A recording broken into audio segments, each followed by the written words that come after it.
Okay, let's dive right into this explainer because we are talking about a massive paradigm shift today. Have you ever felt just completely stuck? Like, no matter how meticulously you track your habits, how early you set your alarm, or how hard you grind, you just aren't making any real progress? Well, today we're going to dig into the psychology that explains why feeling stuck is not a failure of your willpower at all. It's actually a symptom of your surroundings. We're talking about escaping the environment trap. There is this striking idea that completely shatters the modern myth of hustle culture.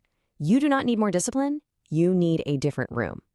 I mean, we're constantly told that if we aren't succeeding, we just need to pull ourselves up by our bootstraps and grind harder, right? But the source material we're exploring today reveals a cold, hard truth. A lack of progress is rarely a personal failing. It is a geographic one. To really get why this happens, we have to look at the science. Back in 1936, a pioneering psychologist named Kurt Lewin actually proved this mathematically.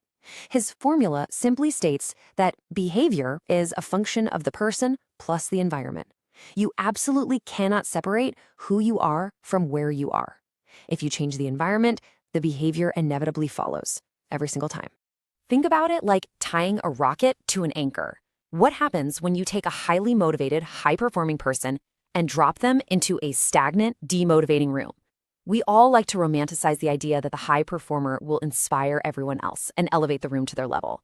But the research, it shows the exact opposite happens. 6. That is the number of months it takes. If you put a driven, truly exceptional individual into a demotivating environment, give it just 6 months and watch them become completely average. And here's the kicker. They don't become average because they consciously decided to give up. This happens because of a concept called environmental normalization. The environment is simply doing what environments are designed to do. It normalizes whatever is inside it. The room naturally drags that person down to its own frequency.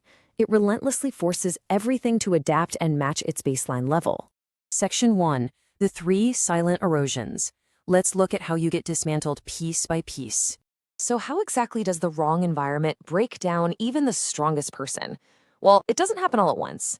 The wrong room dismantles you quietly, under the surface, in 3 very specific ways: your competence, your worth, and your ambition. Let's break each of these down so you can spot them if they're happening to you right now. First up, competence erosion. You see this all the time in toxic workplaces. Think back to the skills you had before you took that bad job. You were highly capable, right? But once you're inside the toxic workplace, you actually start second-guessing the very skills and decisions you used to make with absolute certainty. The environment actively erodes the trust you have in your own confidence. Next is worth erosion. This one is super prevalent in highly critical relationships, whether that's at work or in your personal life. A critical relationship makes you question a value you never, ever questioned before. And you aren't questioning your worth based on actual evidence. You begin questioning it simply because the criticism and doubt are repeated so endlessly that they literally bypass your logic and seep right into your system. Finally, we have ambition erosion. Have you ever noticed what happens when you spend all your time with a stagnant friend circle? You start to unconsciously adjust your original high ambitions downward. You lower your own ceiling to perfectly match the people around you. You're not doing it on purpose, but the environment slowly caps your potential. Section 2. The invisible drain. You do not even notice it. This dismantling is such a trap specifically because it is incredibly gradual. Day by day, nothing feels different. It's just another Tuesday, right? But over a span of months, you look up in the mirror and realize you have become someone completely unrecognizable. You are fundamentally less ambitious, way less confident, and so uncertain about the things you used to know deep down. And because this drain is entirely invisible, what's our default reaction? We falsely blame ourselves. We look inward instead of outward. We start telling ourselves, oh, I just need more discipline, or I just need to work harder, or the absolute most damaging lie of all, something is fundamentally wrong with me. But listen to me, there is nothing wrong with you. The water you are swimming in is poisoned. Think about this powerful metaphor. If you are swimming in contaminated water, it literally does not matter how strong your strokes are. Swimming harder is a completely wasted effort. You just have to get out of the water. Section 3, the 1-second diagnostic. One simple question reveals it all. So, how do we know for absolutely sure if we are swimming in poisoned water? It takes a 1-second diagnostic. I want you to ask yourself this question right now. Look at your job, look at your relationship, look at your social circle, and ask yourself, were you more confident before this environment? If the answer to that question is yes, you do not have a confidence problem. You have an environment problem. And this is absolutely vital to understand. No amount of self-help books or positive affirmations or sheer willpower will fix what requires an actual exit plan. You simply cannot heal in the exact same room that is making you sick. But before we can leave, we have to dismantle the biggest lie toxic rooms sell us.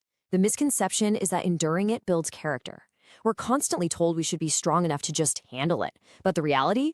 Enduring damage is not strength. It is just self-destruction with a motivational frame. They make leaving feel like weakness and staying feel like character, when it is actually the exact opposite. Leaving is not weakness. Recognizing that the environment is the variable causing the damage and then actively removing yourself from that equation is the ultimate demonstration of strength. It takes incredible courage to stop trying to outswim the poisoned water and just climb out of the pool. Section 4. The geography of growth. It is time to change your location. To reclaim your competence, your worth, and your ambition, you must embrace the geography of growth. You have to change your location to change your trajectory, and you need to take 3 specific steps right away to protect yourself from further silent erosion. Step 1. Identify the one environment in your life right now that's causing the most damage.